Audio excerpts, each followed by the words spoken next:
Akwụkwọ ọnụọgụgụ isi nke 12. Miriam na Erọn wee kwuo okwu megide Mosis n'ihi nwaanyị Etiopia ahụ ọ lụtara, n'ihi na nwaanyị Etiopia ka ọ lụtara. Ha wee sị, "Ọ bụ n'ezie na naanị Mosis ka Jehova wereworo kwuo okwu? Ọ bụghịkwa anyị ka o wereworo kwuo okwu?" Jehova wee nụ ya.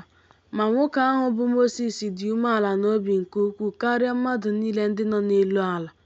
Jehova wee sị Mosis na Erọn na Miriam na mberede, "Pụtanụ unu atọ ruo ụlọikwu nzute." Ha atọ wee pụta.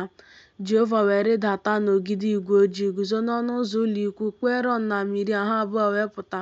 O wee sị, "Biko nụrụnụ okwu m niile. Ọ bụrụ na onye amụma dị n'etiti unu n'ọhụ ka mụ bụ Jehova ga-eme ka ọ mara m, na nrọ ka m ga-agwa ya okwu. Ọ bụghị otu a ka ohu m Mosis dị n'ụlọ m niile. Onye kwesịrị ntụkwasị obi ka ọ bụ. Ọnụ na ọnụ ka m ga-agwa ya okwu ọbụla niile anya, ọ bụghịkwa n'ilu dị iche iche. Ụdị Jehova ka ọ ga-elegidekwa anya. Ọ bụkwa gịnị mere unu na-atụghị egwu ikwu okwu megide ohu m bụ imegide Mosis?"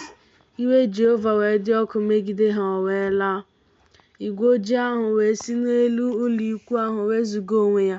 Ma lee, Miriam bụ onye ekpenta dịka snow. Erọn wee chee Miriam n'ihu, ma lee, ọ bụ onye ekpenta.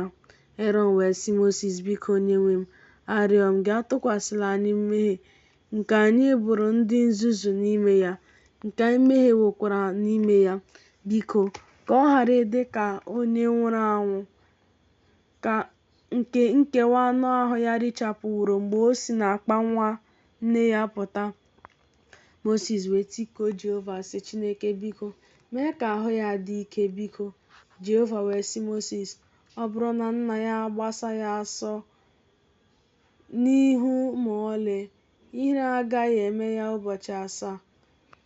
Ka emechibido ya ụzọ n'azụ ọmụma ụlọikwu ụbọchị 7. Emesịa, a ga-achịkọtakwa ya na ndị Izrel." E wee mechibido Miriam ụzọ n'azụ ọmụma ụlọikwu ụbọchị 7. Ma ndị Izrel ebulighị ije ruo mgbe a chịkọtara Miriam na ndị Izrel. Ma emesịa, ndị Izrel siri na Hazerọt bulie ije, ma ụlọikwu ha nọzara Peran.